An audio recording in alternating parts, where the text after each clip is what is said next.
করার চেষ্টা করছে। এবারও তারা কিন্তু সে পথেই হাঁটছিল এবং তাদের নেতারা বলতেন যে আমরা বাকশালের চেতনা অন্তরে ধারণ করি। সাংঘাতিক কথা। বাকশালের চেতনা যদি ধারণ করেন তো আওয়ামী লীগের নামে রাজনীতি করেন কেন? তাহলে তো তাদের সাহস করে বাকশালের নামেই রাজনীতি করতেন, দেখতেন যে জনগণ তাদেরকে কিভাবে রিসিভ করে। সেটা তো তারা করেননি। এই জন্য আওয়ামী লীগ আদৌ রাজনীতি করবে নাকি ফেসিজম করবে, আগে আওয়ামী লীগ নিশ্চয় নেই। আচ্ছা, এই প্রসঙ্গে আমি একটু জানতে চাই, 96 সালে যখন বিএনপির বিরুদ্ধে আপনারা তত্ত্বাবধায়ক সরকার কায়েম করার জন্য আন্দোলন করছিলেন, তখন কি আওয়ামী লীগের সাথে আপনারা যুথবদ্ধ হয়ে রাজনীতি করেছিলেন? না না, আমরা কোনো জোট গঠন করিনি, তবে মাঝে মধ্যে তাদের সাথে আমাদের যৌথ সভা হয়েছে, কোনো জোট আমরা করি। আর সেই ইস্যুটাও দেখেন, সেটা ছিল কেয়ারটেকারের ইস্যু। আগামীতে যদি আরো একটি যৌক্তিক ইস্যু আপনাদের সামনে আসে, আপনারা আওয়ামী লীগের সাথে নিয়ে এরকম করবেন কিনা? না, আমরা আওয়ামী লীগকে সাথে নেইনি। আওয়ামী লীগ আমাদের ইস্যুতে এসে পরে শরিক হয়েছে এবং শরিক হইতে গিয়ে তারা আমাদের ইস্যু হাইজ্যাক করতে চাইলেন। স্বয়ং শেখ হাসিনা বলে ফেললেন যে এটা তার মানুষ, মানে তার ব্রেইনের প্রোডাক্ট, ব্রেইন চাইল্ড এই কেয়ারটেকার সরকার। মানুষ হাসলো এটা নিয়ে যে এর 2 বছর আগে জামাতে ইসলামের পক্ষ থেকে Abbas Ali Khan on behalf of professor Golam Azam, তিনি কিন্তু এই কেয়ারটেকারের ফর্মুলা জাতির সামনে উত্থাপন করেছিলেন একটা জনসভার মাধ্যমে। আওয়ামী লীগ 2 বছর পরে এসে বলে যে এটা তাদের আবেগ। আমরা হাসলাম। আওয়ামী লীগের এরকম ট্রেডিং হাইজ্যাক করার আরো বহু ইতিহাস আছে, সেটা বলতে গেলে অনেক সময় লাগবে। আমরা দর্শকদের যে প্রশ্ন করেছিলাম সেটি আসলে আপনি এখন মিস ইন্টারপ্রিটেশন বলছেন, সেই মিস ইন্টারপ্রিটেশন থেকে আমরা দর্শকদের কাছে প্রশ্ন করেছিলাম যে আওয়ামী লীগ সরকারের জুলুম সম্প্রতি দল হিসাবে ক্ষমা করার ঘোষণা দিয়েছে বাংলাদেশ জামাতে ইসলামী। জামাতের অবস্থান সঠিক বলে মনে করেন কিনা?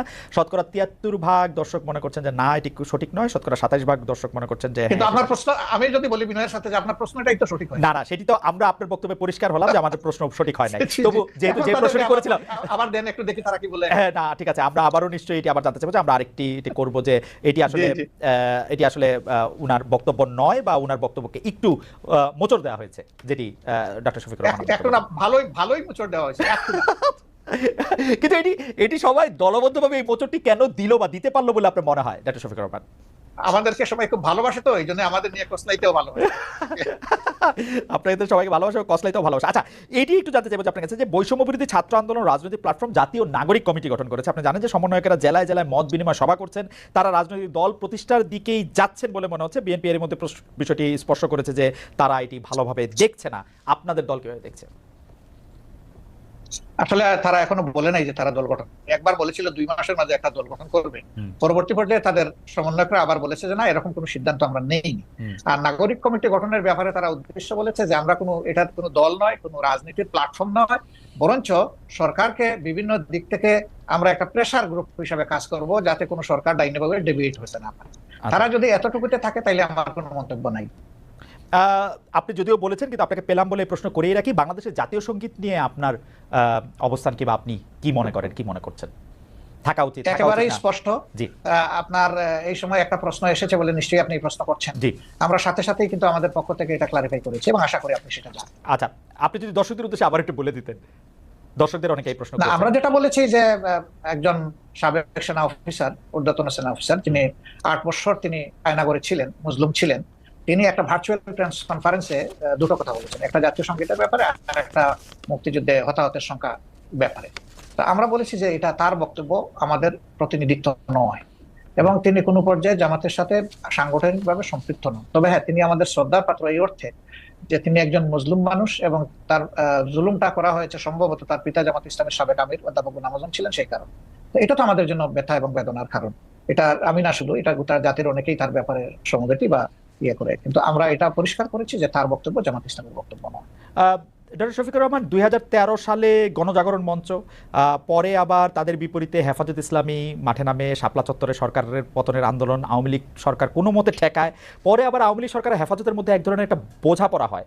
শেখ হাসিনা ইভেনচুয়ালি কওমি জননী উপাধি লাভ করেন।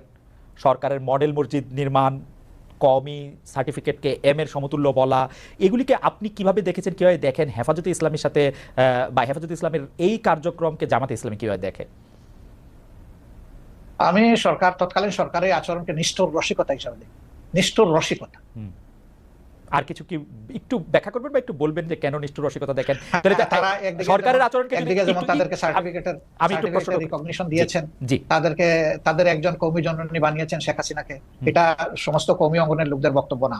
এবং যে মিটিং এ এই সরওয়ার্দী উদ্যানে এটা করা হয়েছে, সেখানে কিন্তু দেশের খ্যাতনামা প্রবীণ আলিমরা বলতে গেলে জানি নাই। তারা বহু চেষ্টা করা হয়েছে, চাপ দেওয়া হয়েছে, তারা সেখানে অংশগ্রহণ করেন নাই। সেটা যারা করেছেন অতি উচ্ছ্বাসে অথবা ব্যক্তিগত কোনো স্বার্থ হাসিলের জন্য এই সমস্ত কাণ্ড কারখানা করেছেন। এটার সাথে আসলে কওমি অঙ্গনের কোনো সম্পর্ক তেমন ছিলই না। 2 নম্বর হচ্ছে, আপনি দেখেন যে তাদেরকে 22 সালের একটা ঘটনার পরে যেভাবে হাজার হাজার আলিমকে জেলে নেওয়া হলো এবং অত্যন্ত নিষ্ঠুর আচরণ তাদের সাথে করা হলো, বছরের পর বছর রাখা হলো, প্রবীণ আলিমদেরকে তাদের পায়ে বেড়ি পরানো হলো, হাতে হ্যান্ডকাপ লাগানো হলো, কোর্টে টানচা করে এইভাবে এক জেল থেকে আরেক জেলে এই অবস্থায় নেওয়া হলো। এটাকে কি বলবো? আপনি কি বলবেন? আমি কি বলবো? এটাকে নিষ্ঠুর রসিকতা না? হেফাজতে ইসলামীকে আপনি কি বলবেন? দাওয়াত দিয়ে হেফাজতে ইসলামীকে আপনি কি বলবেন? কওমি সার্টিফিকেটকে প্রচন্ড তারা চাপের মুখে ছিলেন। তারা যে সার্টিফিকেটটা পেয়েছেন এটা তো কোনো দয়ার দান নয়। তারা ওই দেশের মানুষ, তাদের একটা শিক্ষা ব্যবস্থা আছে, তারাও মানুষ গড়ার কারিগর। আপনারা যখন তাদের মানে মাদ্রাসাগুলো মানুষকে ভালো মানুষ উপহার দিচ্ছে, আপনারা যখন তারা মেইনস্ট্রিমে থাকবে না কেন? আপনারা যখন রাষ্ট্রীয় ক্ষমতা ছিলেন তখন দেন নাই কেন? তখন এই দাবিটা ছিল এবং অনেকটা ম্যাচিউরড পর্যায়ে ছিল। এই সরকার 15.5 বছর সময় নিয়েছে, যেভাবেই হোক। আমাদের সরকারটা তো মাত্র 5 বছরের জন্য ছিল। এটা সময় পেলে অবশ্যই তাদের এই দাবি পূরণ হবে। আচ্ছা, বামধারার রাজনীতিবিদরা ইন্টারেস্টিং বা বুদ্ধিজীবীরা অনেক সময় ডক্টর ইউনূসকে এনজিও বিদেশি মডেলের বাংলাদেশে এটি করতে চাই এটি অনেক সময় বলে থাকেন। আবার ধর্মভিত্তিক অনেক রাজনৈতিক দল ওয়াজের সময় ক্ষুদ্র ঋণ জড়িয়ে ডক্টর ইউনূসের সমালোচনা করে থাকেন। শেখ হাসিনার মতো এরকম প্রায়, আমি যেটাকে বলি যে প্রায় অভব্য অশ্লীল ভাষায় সুদখোর বা এরকম না বললেও ওয়াজের সময় এগুলি নিয়ে অনেক কথাবার্তা বলে থাকে। জামায়াতে ইসলামী আসলে ক্ষুদ্র ঋণ, তারপরে হচ্ছে যে এইরকম একটি ব্যাংক ব্যবস্থা বা এনজিওর কাজকর্মকে কিভাবে দেখে, কিরকম করে দেখে? আচ্ছা দেখেন, উনি কি শুধু সুদী ব্যবস্থা ব্যাংক পরিচালনা করেন? বাংলাদেশে আর কোনো ব্যাংক নাই এরকম? না, এটা তো সোফিস্ট। ডক্টর শফিকুর রহমান, আপনি তো অসাধারণ বিতর্কে, এটা তো সোফিস্টদের মতো হলো প্রশ্নের বিপক্ষে প্রশ্ন। লোকরা জি, সেই ব্যাংকে যারা সার্ভিস হোল্ডার এবং যারা ডিরেক্টর, তারা যদি মেইন স্ট্রিম রাজনীতি করার অধিকার রাখেন, ইউনূস সাহেবের সমস্যাটা কোথায়? আমি তো সমস্যার কথা বলছি না, আমি বলছি জামায়াতে ইসলামীর অবস্থানটা কি। আমার কোনো সমস্যা নাই, আমি তো আমার সবচেয়ে পছন্দের লোক ডক্টর মোহাম্মদ ইউনূস। আমরা আসলে যে কোনো ধরনের ফতোয়াবাজির পক্ষে আমরা না। হ্যাঁ, মানুষ ভুল করবে, আপনি তার পজিটিভ ক্রিটিসিজম করেন, তাকে সংশোধন করার চেষ্টা করেন, তাকে ভালোভাবে বলেন। আপনি যে ফিলিংসটা আপনি ক্যারি করেন সেই ফিলিংসটা তাকে পার্সু করেন, কিন্তু তাই বলে আপনি তির্যক ভাষায় তাকে কিছু বলবেন, এটা তো আসলে মানায় না। আচ্ছা, সাবেক প্রধানমন্ত্রী শেখ হাসিনা এখন ভারতে রয়েছেন। আমি বারবার বলি, আমি পার্সোনালি মনে করি বাংলাদেশে যত দুর্বৃত্তপনা রয়েছে সবকিছুর জন্যই আসলে শেখ হাসিনার সাজা হতে পারে, শাস্তি হতে পারে, বিচার হতে পারে। কিন্তু মোদী সরকারের সঙ্গে আমরা দেখতে পাচ্ছি যে ডক্টর ইউনূস সরকারের সম্পর্কে ঘনিষ্ঠতা নেই যতটা ছিল হচ্ছে শেখ হাসিনা সরকারের সঙ্গে তার ঘনিষ্ঠতা। বাংলাদেশের অনেকের দাবি শেখ হাসিনাকে বাংলাদেশে ফিরিয়ে এনে তাকে আসলে বিচারের মুখোমুখি করতে হবে। ডক্টর ইউনূস সরকারের সঙ্গে আমরা বরং পাকিস্তানের ঘনিষ্ঠতা বাড়ার লক্ষণ আমরা দেখতে পাচ্ছি। কিন্তু সম্প্রতি আপনারা অর্থাৎ জামায়াতে ইসলামী ভারতের সঙ্গে বন্ধুত্ব করার আগ্রহ দেখিয়েছেন। ভারত কি কোনো সাড়া দিয়েছে, নাকি এই বন্ধুত্ব করার আগ্রহটা নিয়ে একটু আপনার কাছে শুনতে চাই যে এটা আসলে কিরকম? অনেক ধন্যবাদ আপনাকে।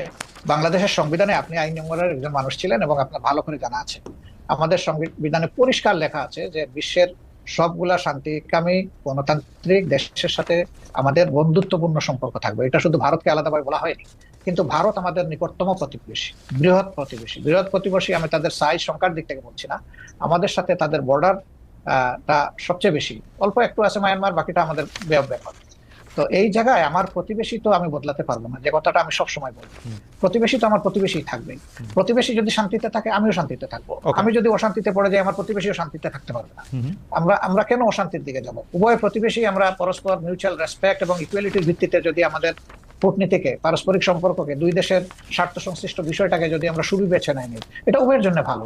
সেই দৃষ্টিকোণ থেকে আমি আলাদা করে ভারতের কথা বলিনি, আমি সবার কথাই বলেছি। এবং যেহেতু তারা আমাদের নিকটতম প্রতিবেশী, সেই কারণে আমরা প্রতিবেশীর সাথে তাদের পক্ষ থেকে আমাদের পক্ষ থেকে দুই দিক থেকেই সুপ্রতিবেশী সুলভ আচরণটা আমরা পছন্দ করি, দেখতে চাই। মুক্তিযুদ্ধ একটি প্রসঙ্গ, আপনি আসলে খুবই ফরওয়ার্ড লুকিং মানুষ, কিন্তু আসলে আমাদের ইতিহাস দাঁড়িয়ে থাকে বর্তমানের উপর ভিত্তি করে, বর্তমানটা আবার ভবিষ্যতের ভিত করে দেয়। সেই জন্য আমি এটা বলতেছি, আপনি বলতেছিলেন যে আপনি আসলে আর কোনো বিভেদের রাজনীতি বাংলাদেশে হোক সেটি আপনি চান না, কিন্তু আপনি এখন দেখতে পাচ্ছেন যে যারাই মুক্তিযুদ্ধের, আমি বলতে চাই না যে আওয়ামী লীগ মুক্তিযুদ্ধের সপক্ষে ছিল, কিন্তু যারাই মুক্তিযুদ্ধের কথা বলেছেন তাদেরকে এমনকি কবরে গিয়েও আক্রমণ করা হচ্ছে, তাদেরকে আসলে গ্রেপ্তার করা হচ্ছে। বলা হচ্ছে যে মানে আমরা এই বিষয়গুলিকে আসলে কিভাবে ব্যাখ্যা করব? মানে যেহেতু তারা আওয়ামী লীগ সরকারের পক্ষে ছিল, বা মুক্তিযুদ্ধ আওয়ামী লীগ সরকারের একলার না, কিন্তু তারা আসলে বিভিন্ন ধরনের এইসবের সম্মুখীন হচ্ছেন। এইটিকে আপনি আসলে কিভাবে দেখেন? গ্রেপ্তার করা হচ্ছে, মামলা আসলে দেখেন, তাদের উপরে আক্রমণ বা আইন হাতে তুলে নেওয়া, আমি আগেই বলেছি যে এটা আমরা সমর্থন করি না। কিন্তু কেউ যদি পারপিট্রেটর হয়, যদি মানুষের উপর জুলুম করে, মানুষের অধিকার নষ্ট করে, যদি দেশের টাকা লুণ্ঠন করে বিদেশে পাচার করে, তাহলে তার তো বিচার হতে হবে, তার বিচার হওয়াটা উচিত। এটা এ কারণে নয় যে তিনি মুক্তিযুদ্ধের পক্ষের বা বিপক্ষের, বরঞ্চ যদি কেউ কিছু করে থাকে তাদের অন্যায় আচরণের কারণে তাদের সাথে এটা হচ্ছে। তাও আমরা বলবো যে এটা আইনের মাধ্যমে হওয়া উচিত, যথাযথ কর্তৃপক্ষের মাধ্যমে হওয়া উচিত, কারোই আইন হাতে তুলে নেওয়া উচিত নয়। এই জন্য আমরা এবারকার চেঞ্জের সাথে সাথেই আমরা একটা আহ্বান জানিয়েছিলাম যে আমরা আইন হাতে তুলে হানাহানি থামিয়ে সম্প্রীতি বজায় রাখার আহ্বান মমতার। জঙ্গলির প্রিমিয়ারের চোখে জল অতিথিদের। লিগ চ্যাম্পিয়নশিপে দল কিনলেন মদ্রিচ। ইসরায়েলি বিমান হামলায় প্রাণ হারালেন ফিলিস্তিনি শিল্পী দিনা।